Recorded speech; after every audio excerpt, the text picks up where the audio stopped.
आजच्या व्हिडिओचा विषय आहे स्वतःवर प्रेम कसे करावे।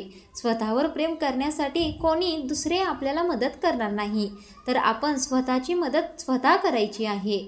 स्वतःवर प्रेम केले, स्वतःला महत्त्व दिले तर आपण आत्मविश्वासाने आयुष्य आनंदी आणि समाधानी जगू शकू। जर आपणच स्वतःला कमी लेखले तर समाजात सुद्धा आपल्याला किंमत मिळणार नाही, समोरची लोक सुद्धा आपल्याला कमी समजणार। त्यामुळे या व्हिडिओमध्ये स्वतःवर प्रेम करण्यासाठी कोणती कृती करण्याची गरज आहे तेच सांगणार आहे। व्हिडिओ शेवटपर्यंत नक्की ऐका आणि आवडला तर एक लाईक नक्की करा। स्वतःवर प्रेम करणे हे सोपं वाटतं, पण प्रत्यक्षात तेच सर्वात कठीण असतं। तर या व्हिडिओमध्ये एका आरती नावाच्या मुलीची मी गोष्ट सांगणार आहे, जी आयुष्यभर स्वतःला कमी समजत राहिली, स्वतःला व्हॅल्यू दिलीच नाही। पण एका साध्या प्रसंगाने तिचं संपूर्ण आयुष्यच बदलून गेलं। ती स्वतःला अतिशय महत्त्व द्यायला लागली, ती स्वतःवर प्रेम करायला लागली। चला तर जाणून घेऊया ती कोणती कृती होती। आरती ही पुण्यातील एका मध्यमवर्गीय कुटुंबातील मुलगी होती। ती हुशार होती, पण शांत स्वभावाची होती। दिसायला ती साधी होती, तिच्या भाषेत सर्वसामान्य। शाळेत कॉलेजमध्ये तिला नेहमी वाटायचं की ती पुरेशी चांगली नाहीये, सुंदर नाहीये।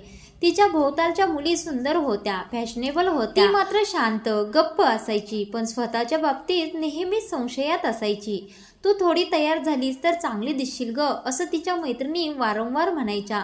पण तिच्या मनात एक अडी निर्माण झाली होती की मी कितीही केलं तरी मी कधीच छान दिसणार नाही। आरतीचं कॉलेज संपल्यावर एका खाजगी कंपनीत नोकरीला लागली। कामात ती उत्तम होती, पण सहकाऱ्यांशी फार बोलत नसे। दररोज ती मेट्रोमध्ये स्वतःच्या सावलीशी लपवाछपवी खेळत कामावर जायची। ती ऑफिसमध्ये इतरांना हसताना पाहायची, चांगले कपडे घालून मिरवताना पाहायची आणि मनात म्हणायची, ही गोष्ट माझ्यासाठी का नाही बरं। तिचा आत्मविश्वास इतका कमी होता की तिने कधी स्वतःचा फोटो सुद्धा सोशल मीडियावर टाकला नव्हता। तिला वाटायचं लोक मला हसतील, मला नावं ठेवतील। एक रविवार होता, आईच्या आग्रहाने आरती एका महिला आत्मविकास कार्यशाळेत गेली। तिथे अनेक स्त्रिया होत्या, कोणी गृहिणी, कोणी शिक्षक, कोणी उद्योजिका।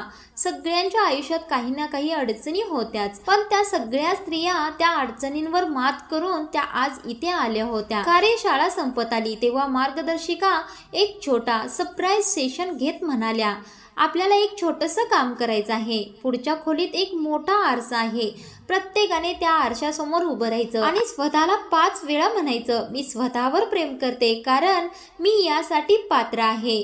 काही जण हसले, काही थोड्या लाजल्या, पण सगळ्या महिलांनी एक एक करून हे केलं। जेव्हा आरतीचा नंबर आला तेव्हा ती थोडीशी घाबरली, पण ती आत गेली।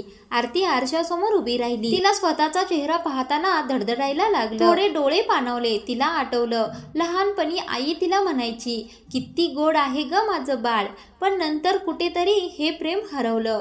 तिने हलक्या आवाजात म्हटलं, मी स्वतःवर प्रेम करते, आणि लगेच नजर वळवली। दुसऱ्यांदा तिने थोडं जोरात म्हटलं, तिसऱ्यांदा डोळे मिटले आणि चौथ्यांदा तिच्या आवाजात थोडी स्थिरता आली। 5व्यांदा तिला स्वतःचाच आवाज नवा वाटला, जणू तिचं अंतरंग तिच्याशी संवाद साधत होतं। आरशात ती स्वतःला बघत होती, पण पहिल्यांदाच तिला तिचा चेहरा कमीपणानं नाही तर स्वतःच्या अस्तित्वाच्या गौरवाने भरलेला वाटला। त्या दिवसानंतर आरतीमध्ये एक छोटासा बदल झाला। तिने काही मोठे निर्णय नाही घेतले, पण तिने रोज सकाळी स्वतःशी बोलायला सुरुवात केली, आरती आज तू खूप सुंदर आहेस, तू पुरेशी आहेस, तू मेहनती आहेस आणि तू प्रेम करण्यायोग्य आहेस। हळूहळू तिचा आत्मविश्वास वाढू लागला। ऑफिसमध्ये ती थोडं जास्त हसायला लागली, ज्या गोष्टीपासून ती घाबरायची, एखादा प्रेझेंटेशन, नवीन लोकांशी गप्पा, ती त्या करू लागली। एकदा तिने एक जुना फोटो सोशल मीडियावर टाकला आणि लोकांनी भरभरून प्रेम केलं। एका मैत्रिणीने कमेंट केली, आरती तू खूप बदलली आहेस, आतून तुझं तेज वाढलंय। ती हसली, हे तेज नव्हतं कपड्याचं, लिपस्टिकचं किंवा मेकअपचं, ते होतं स्वतःवर प्रेम करण्याचं। काही महिन्यांनी आरतीने एक छोटासा ब्लॉग सुरू केला, स्वतःशी मैत्री नावाने।